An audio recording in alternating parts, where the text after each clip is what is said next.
Alabama versus Georgia. The SEC title and quite possibly a playoff berth are on the line in this game. These are two of my top three teams in my power rankings, and both of them are legitimate national title contenders. So, with the intro out of the way, I'd like to say hello and welcome to the JSA studio. I'm your host, as always, Nathan, and today we're going to be breaking down Alabama versus Georgia. Starting off with the quarterbacks. The two quarterbacks that we are talking about here are both top 10 quarterbacks in the country, in my opinion. I think they are both elite, and they both do different things at a tremendously high level. Let's start off with Jalen Milroe. Jalen Milroe is, beyond a shadow of a doubt, in my opinion, the best passer of the deep ball in college football right now. He's also very good at extending plays, getting out of sacks, and making plays while on the run or on the move, provided he doesn't cross the line of scrimmage like this past week versus Auburn. He also has an X factor that Carson Beck doesn't, and that's his legs. When he wants to, he can be a tremendously effective runner of the football. He's elusive, he's powerful when he needs to be, and for a lot of players on defenses, he can flat out and straight up outrun them. There's a good chance this kid is the fastest player on the field, provided that there isn't somebody who's running like 4.3s out there, which against Georgia there is. But my point stands nonetheless. He can flat out and straight up outrun a lot of players and even defensive backs sometimes. Now, where does he actually excel in terms of specific areas? We already talked a little bit about the deep shot. I mean, I mentioned it. But he is truly one of the two best throwers of the deep ball in college football. Jaden Daniels is the other one. And according to PFF, Jaden Daniels is almost perfect at throwing the deep ball. He has a 99.1 grade. Jalen Milroe has a 97.9 grade, which is absolutely absurd in its own right, and it just shows you how good Jaden Daniels for LSU has been this year. Nevertheless, we're talking about Jalen Milroe, and Jalen Milroe is absolutely incredible at throwing the ball, especially post routes. There's something about post routes where he just nails it. He always makes the right decision. He always makes the right read, and he always puts the ball exactly where it needs to be. He's also effective in the short game. He gets the ball out quickly if he sees an open receiver, and he doesn't particularly pass up open receivers underneath for forcing the deep shots. You saw that a little bit earlier on in the season, especially against Texas, where he kind of held the ball a little bit too long, but he has improved dramatically since then. However, he does have an area of the field where he does struggle, and that's in the intermediate. Throwing routes like digs or curls or ins or outs, etc., stuff like that. Running comebacks or things like that. They don't do it a whole lot because he's not great at it right now, but when they do run concepts like that, he does tend to get himself in trouble a little bit. 6 of his 7 turnover-worthy plays this year have come in the intermediate range, which is between 10 and 20 yards down the field. So how is Georgia's defense going to deal with Jalen Milroe? Well, obviously you need to have disciplined pass rush lanes, because otherwise he's going to kill you with his legs.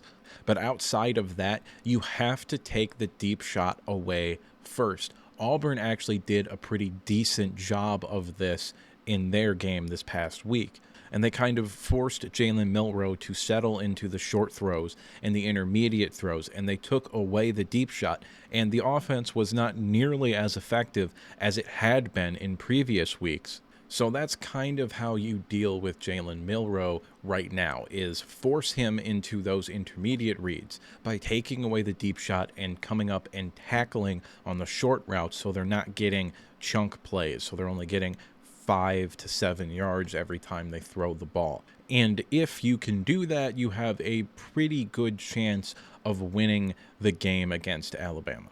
Now, as for Carson Beck, he's kind of a little bit the opposite of Jalen Milroe because he actually excels in the short game and the intermediate game more than he does on the deep shots, in my opinion. He's still very good at deep shots, but where you truly see the elite stuff from Carson Beck is in the intermediate. Carson Beck has a great, not elite arm, but where he kind of separates himself from a lot of other quarterbacks is his ability to process and the fact that he understands how to utilize his wide receivers. And what do I mean by that? Well, I mean he throws a specific type of pass to a specific type of receiver depending upon what they're good at. So when he's throwing to Brock Bowers, he puts it right on his chest so that Brock Bowers can make a move after the play or brace for a big hit or do whatever Brock Bowers needs to do.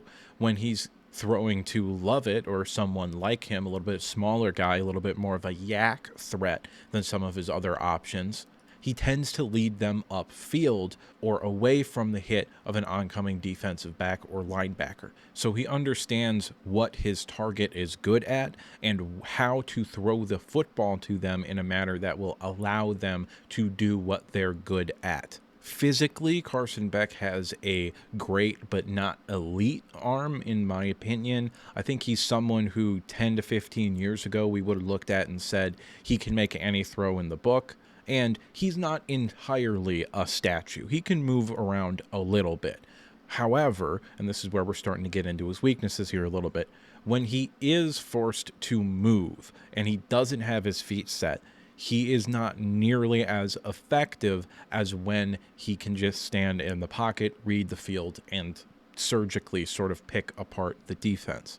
His ability to operate under pressure or when on the move is not great.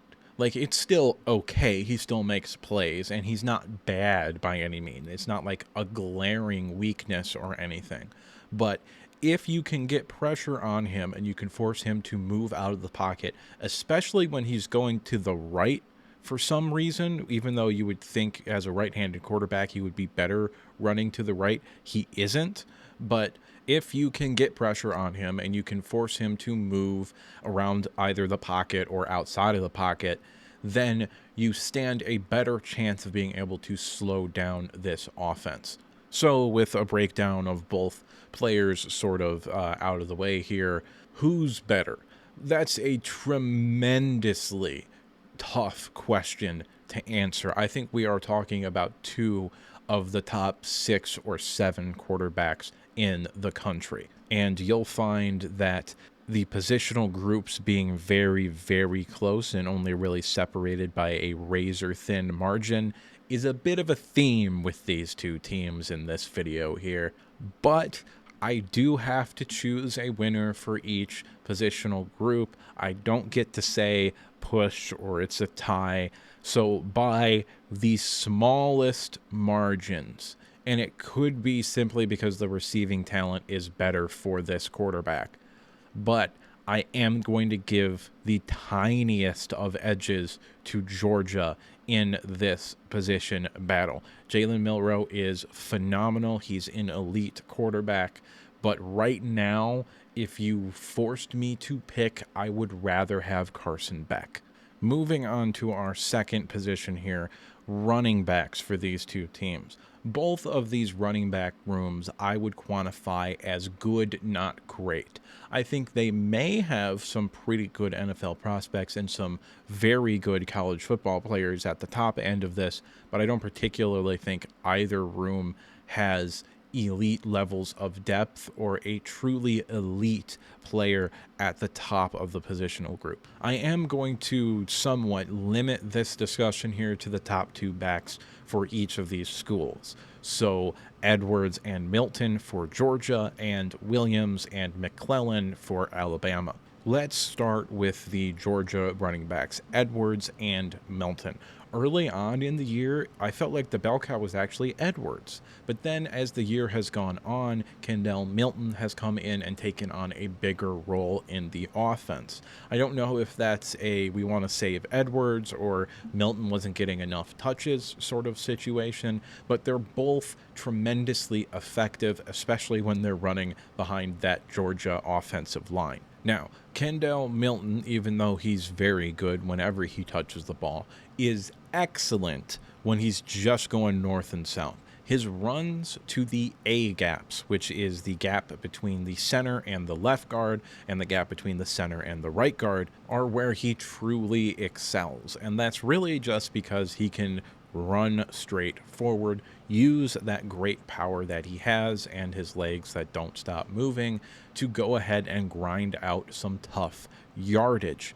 Now, the same can be said about Edwards as well. However, I've actually found that Edwards is a little bit more effective when running on those outside zone sort of run plays, especially to the right, mainly because Mims at right tackle is there when he's been healthy. I know he missed like 4 or 5 games, but when he was healthy, the right side of the offensive line was much better at run blocking than when he wasn't healthy.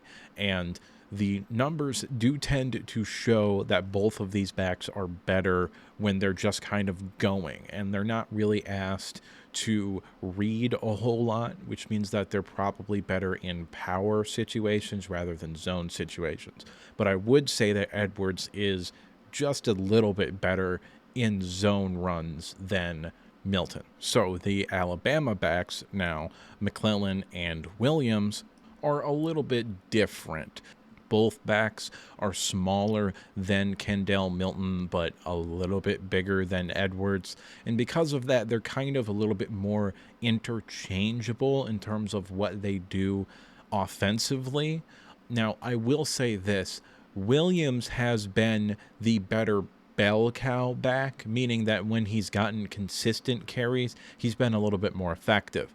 McClellan has been pretty effective regardless of whether he's getting a lot of carries or only coming in for short spells to give another running back a break.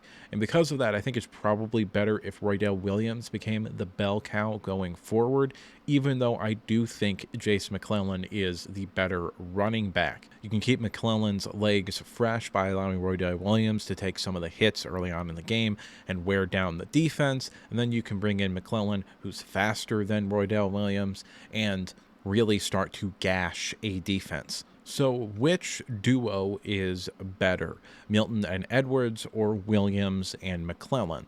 Well, with Milton and Edwards, there is a little bit more of a dichotomy, and they both have more specialized roles in the offense than Williams and McClellan. And again, this is a very, very close decision.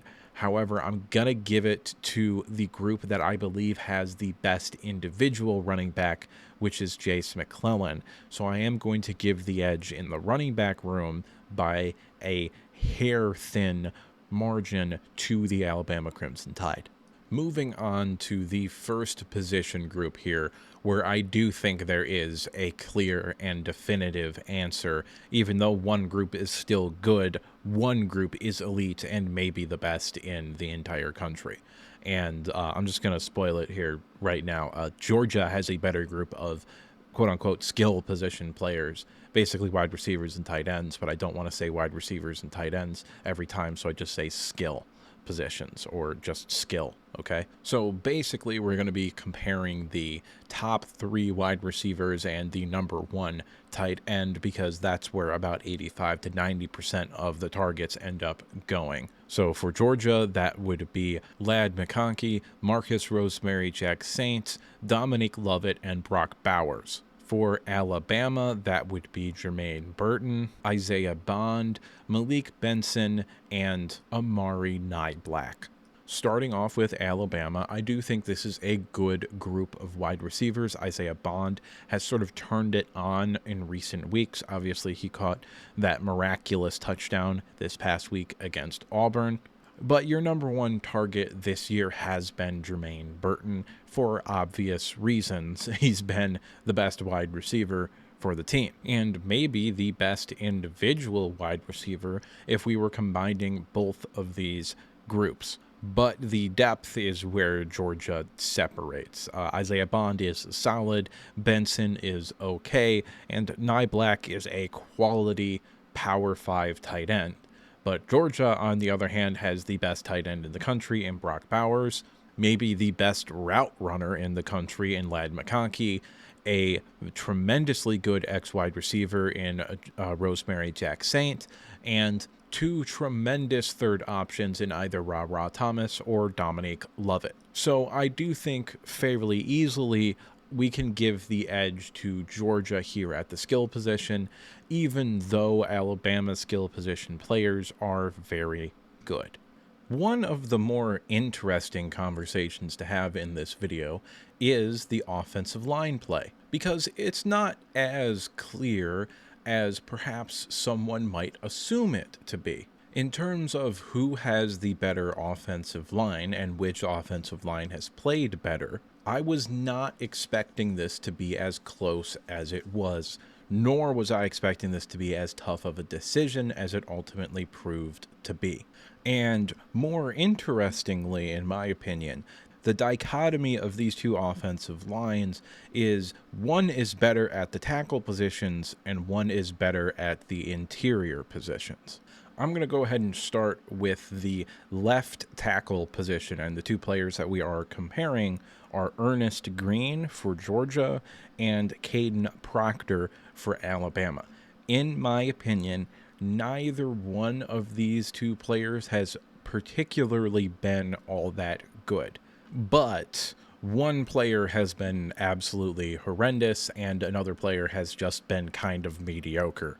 Ernest Green has been a little bit disappointing for a Georgia offensive lineman, but that's an incredibly high standard. He's been passable for most of the year. He had a really, really bad game against Florida, but outside of that, he's been pretty good. Caden Proctor, on the other hand, has been consistently very, very bad. And at times, like the Texas and Arkansas games, has flat out and straight up been a liability. So for the left tackle position, I'm going to go ahead and give the edge to Georgia. Moving over one spot to the left guard position, we have Tyler Booker for Alabama and Micah Morris for Georgia. And I think they've both been very good.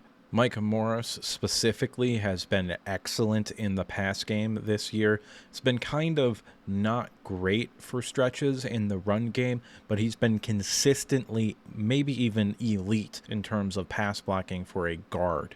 Tyler Booker, on the other hand, has been the more all-around kind of guard. He's good to great in the passing game, and he's good to great in the running game. Whereas I would describe Micah Morris as elite in the passing game and okay to good in the run game. Like in the run game, he still gets the job done, but he does get beat sometimes against a more stout-looking sort of defensive tackle, but he pretty much never gets beat when it comes to pass blocking. It's really close, and ultimately it just probably comes down to a matter of opinion in terms of what style of player you would rather have. Would you rather have someone who's maybe mediocre to above average in one facet but elite in another, or would you rather have somebody who's good to great in both facets of the game, so to speak? And me personally, I would rather have someone who's good to great in two aspects rather than someone who is elite in one and kind of mediocre in another.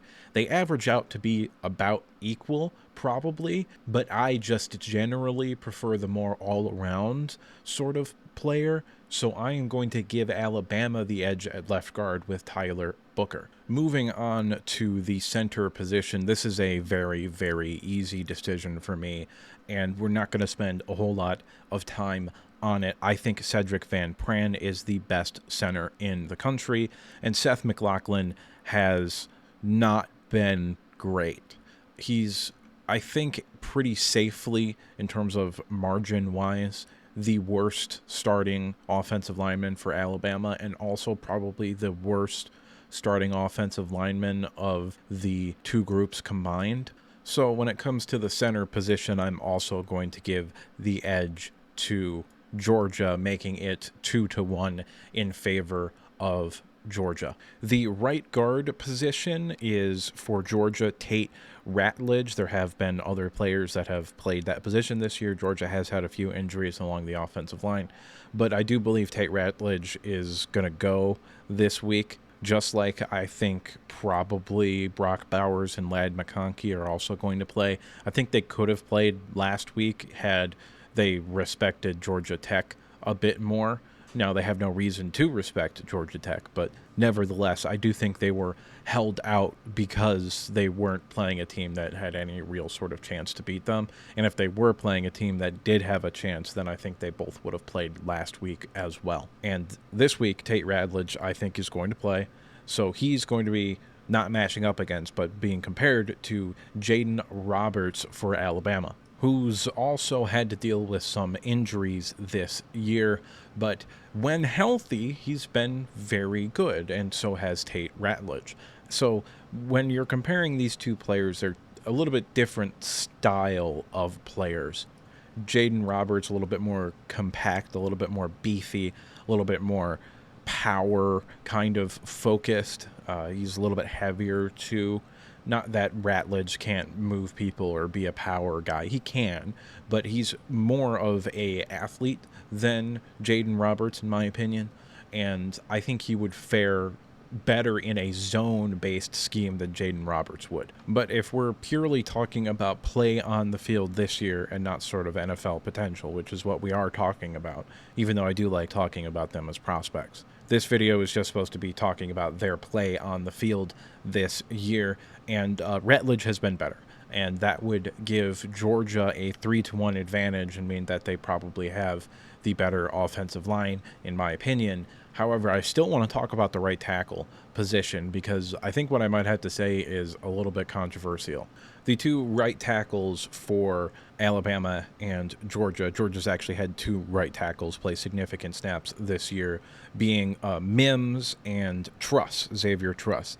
And when you compare them to Alabama's singular right tackle that they've had this year, J.C. Latham, Latham is clearly better than Truss. Truss kind of struggled a little bit as well by Georgia standards. However, the past 3 weeks, Mims has come back from injury at right tackle and kind of solidified that side of the line.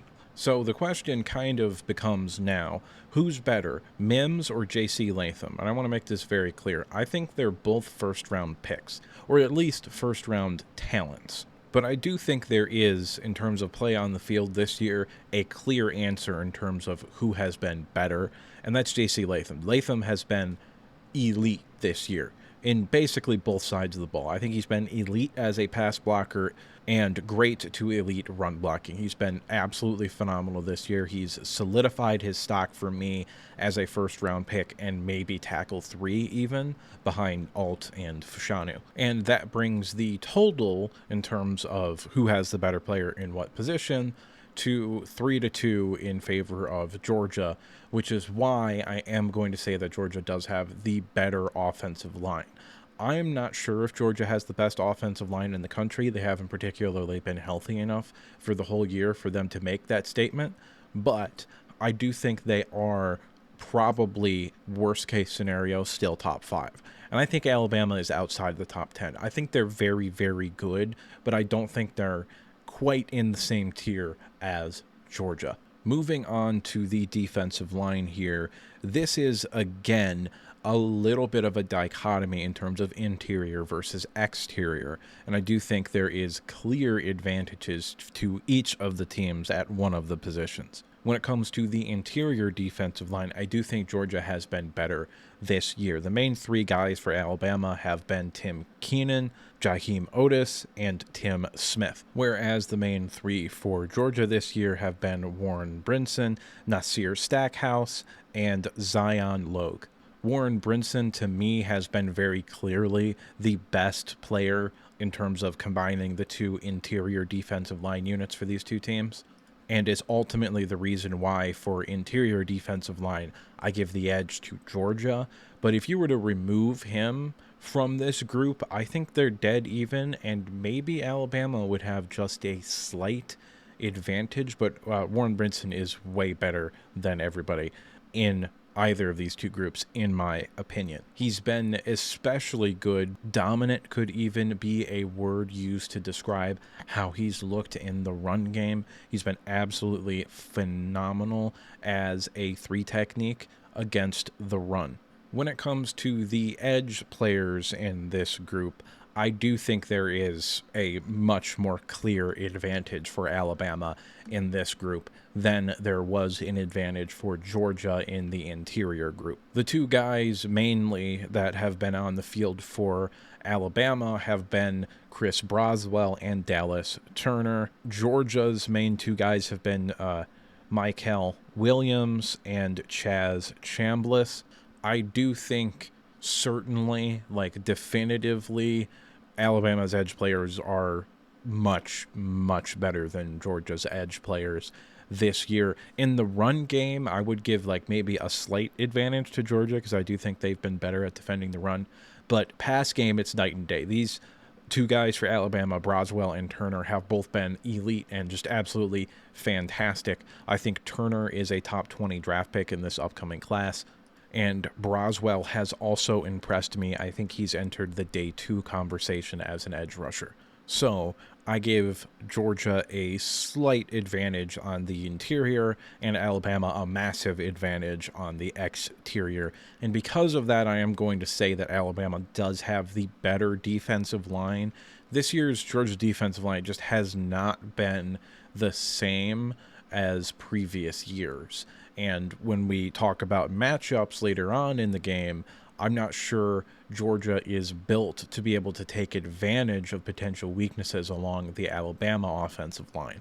Moving on to the linebacker position, this is honestly the most disappointing group for me for both teams.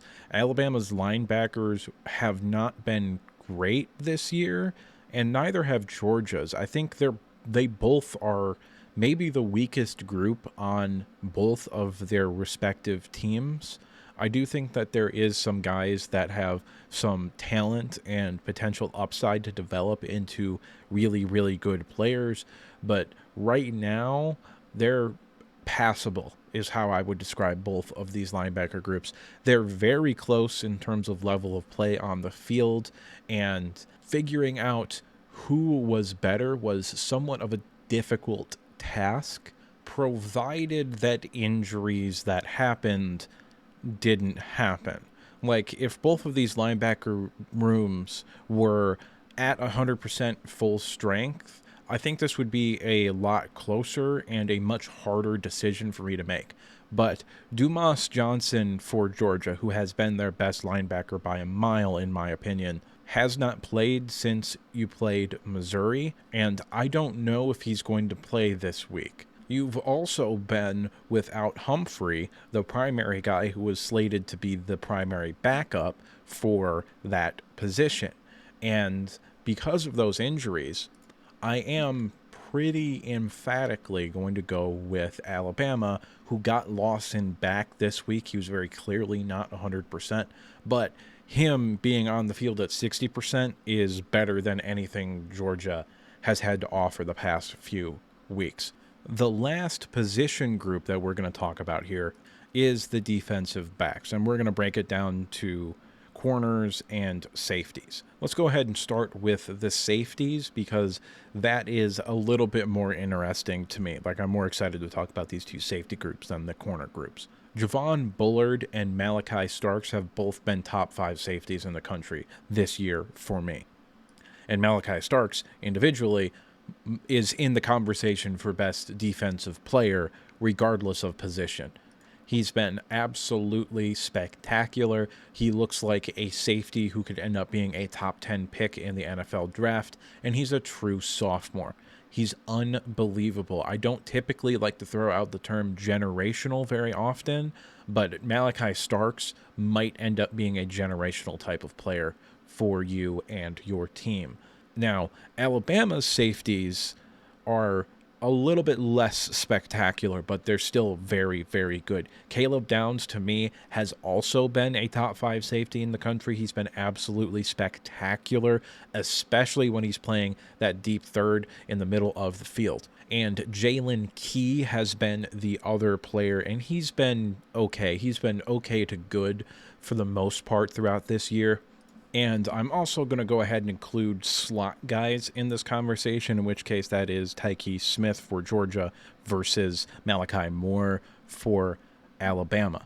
And I think, in my opinion, if we're looking at free safety, which free safety, strong safety, that difference doesn't particularly exist. They are positions, but all of these guys kind of play all of the positions. Starks plays free safety. He plays in the box. He plays in the slot sometimes. Caleb Downs also does that as well. Javon Bullard plays all over the place. They basically can just put anybody anywhere for both of these defenses and be fairly effective. So the distinction of free safety versus strong safety doesn't particularly exist in either of these schemes. So at the safety 1 position, it's Downs versus Starks, and while it is a conversation, I am going to give the edge to Starks. At the safety 2 position, I don't think it's a conversation. I think Javon Bullard is clearly better than Jalen Key, and I think he's phenomenal as well. And then if you move to the slot position, I also think there's a clear advantage for Georgia as well. I think Tyke Smith has been very, very good, especially when he's been asked to blitz. He's been great at timing blitzes this year. Malachi Moore is still a really good player, especially in the run game. He's actually, I think, maybe a little bit better than Tyke Smith in the run game, but in terms of coverage, being able to stick with quicker, smaller receivers, Tyke Smith has Malachi Moore beat by a pretty significant margin, in my opinion. So it's a clean sweep for Georgia at the safety position. Now, as far as the outside cornerback position goes, for Alabama, it's mainly been Arnold and McKinstry. And for Georgia, it's mainly been Lassiter and Everett. And when you're comparing these two position groups here, I think Arnold and McKinstry specifically are probably the 2 best players in this group. However, I think as a group, Georgia's outside corners are closer to Alabama's outside corners than Alabama's safeties are to Georgia's safeties. So I think you can have a conversation about, is Lassiter as good as Arnold? I don't think you can have a conversation about, is Lassiter as good as McKinstry? I think he's clearly better. And Dylan Everett has been just kind of passable this year. He's just kind of been there. He's a solid player. He's not a liability, but he doesn't particularly stand out on the film a whole lot. Lassiter is the kind of the one making the plays in terms of the outside corner position. But overall, my point still stands. I think Georgia has a very clear advantage at the safety and slot corner position, and I think Alabama has a slightly less clear advantage at the outside corner position. So I am going to give, as a group, the Georgia DBs the edge in terms of the positional breakdown of those two positions. So effectively, the point of these position-by-position breakdowns are that I get to kind of talk about the overall team level of talent. So to summarize here, I gave Georgia the advantage at quarterback, Alabama the advantage at running back. I gave the skill position advantage to Georgia, the offensive line advantage to Georgia, the defensive line advantage to Alabama, the linebacker advantage to Alabama, and the defensive back advantage to Georgia. So I would say, by a very slight margin in some of these groups, and an overall very slight margin, that Georgia is a little bit more talented than Alabama. Now, that being said, when I say that Georgia has a better QB, that doesn't particularly matter because the two quarterbacks aren't playing each other. The quarterback is playing the defense of the other team. So when it comes to matchups in terms of the positions that the other positions are actually playing, I gave Georgia a pretty emphatic advantage overall. I'm going to take some time here and we're going to go matchup by matchup.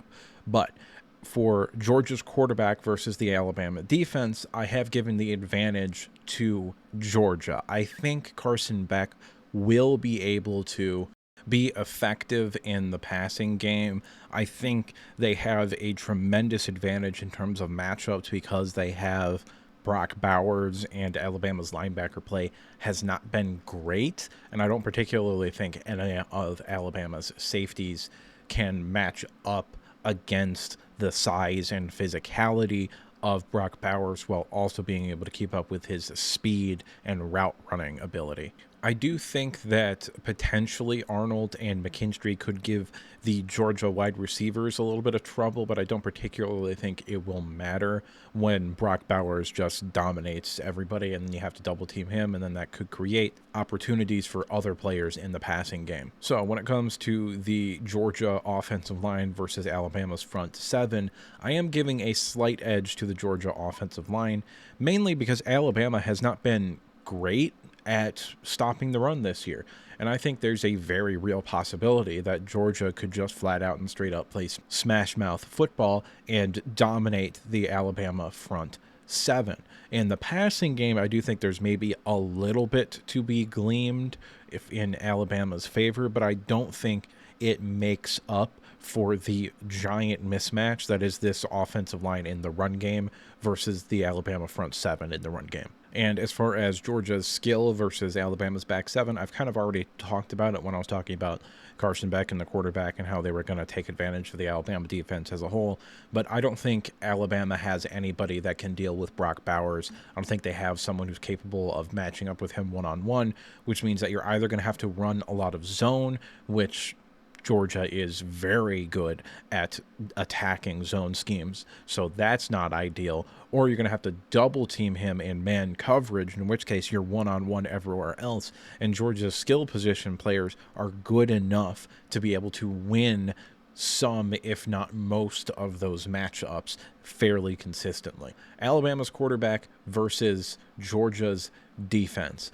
This one is probably the one that I had the most trouble with in terms of deciding who's going to win this matchup or who I think has the advantage in this matchup. But ultimately, I decided that the Georgia defense is going to have the advantage because their secondary is good enough to be able to take away the deep shots fairly consistently. Now, is Alabama going to be able to hit a couple of shots? Yeah, probably. But I don't particularly think they're going to be able to get the big play touchdown that they've gotten fairly consistently throughout this year. I do think Georgia's secondary is skilled enough to be able to prevent that from happening. And I also think they're good enough to come up and tackle short routes, which means that the way that Alabama is going to have to attack this defense is in the intermediate area, which is where Jalen Milroe struggles the most.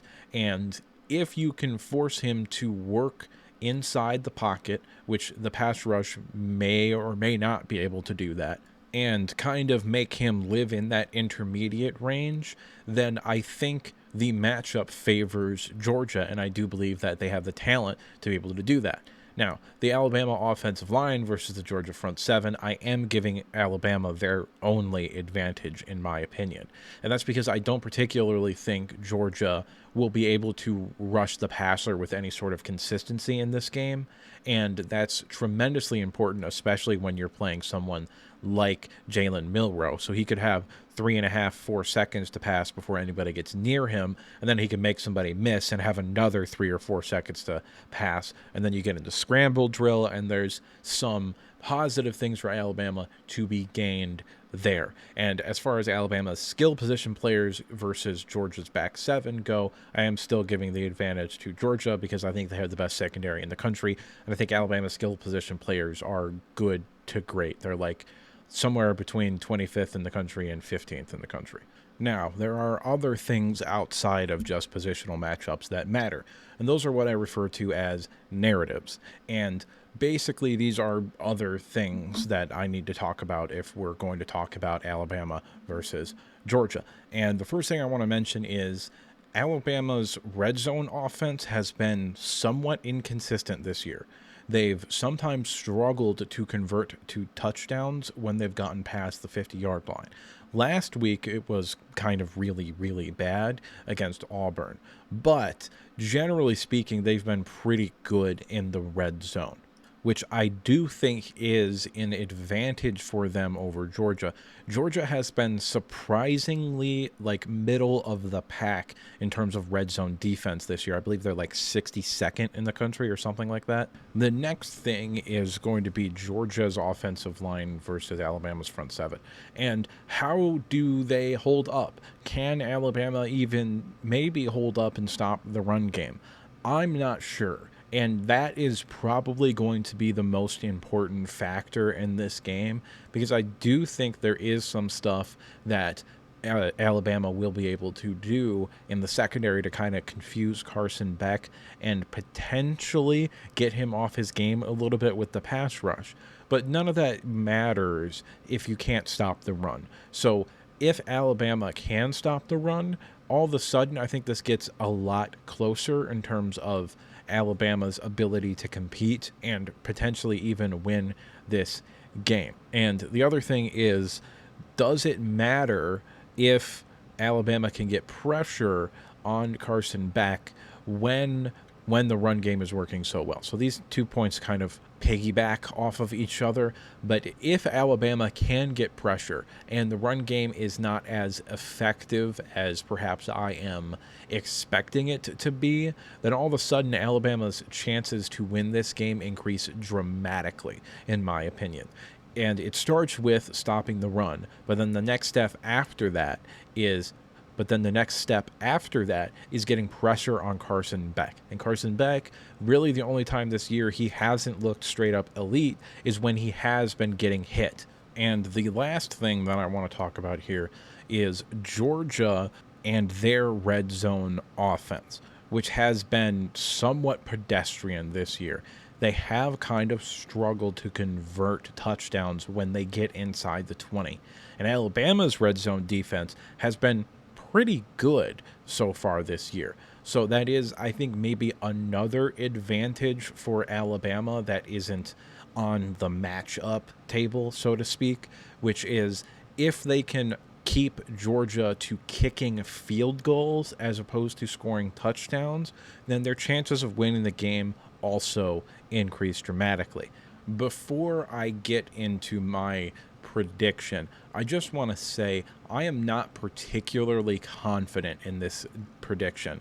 I do think Alabama has a serious way to win the game, and I think Georgia has a serious way to win the game. And I can see how Alabama would win, and I can see how Georgia would win, and in what manner that would get done in terms of what advantages are being taken advantage of. All that being said, my official prediction for this game is going to be Alabama 24, Georgia 31. When it comes down to it, I think Georgia's ability to run the football against what has been a pretty soft Alabama defense is ultimately the difference. Georgia goes on a long drive to seal the game in the fourth quarter as they have worn down that Alabama defense throughout the game. But that's just me. And what do I know? I'm just some asshole on the internet giving you his opinion. It's at this point I'd like to remind you to like if you liked the video, subscribe if you want to see more content like this, and if you disagreed with me at any point, or you just have something to say, go ahead and leave a comment down in the comment section below. So with the outro out of the way, there's only one thing left to say, and that's, I'll see you next time.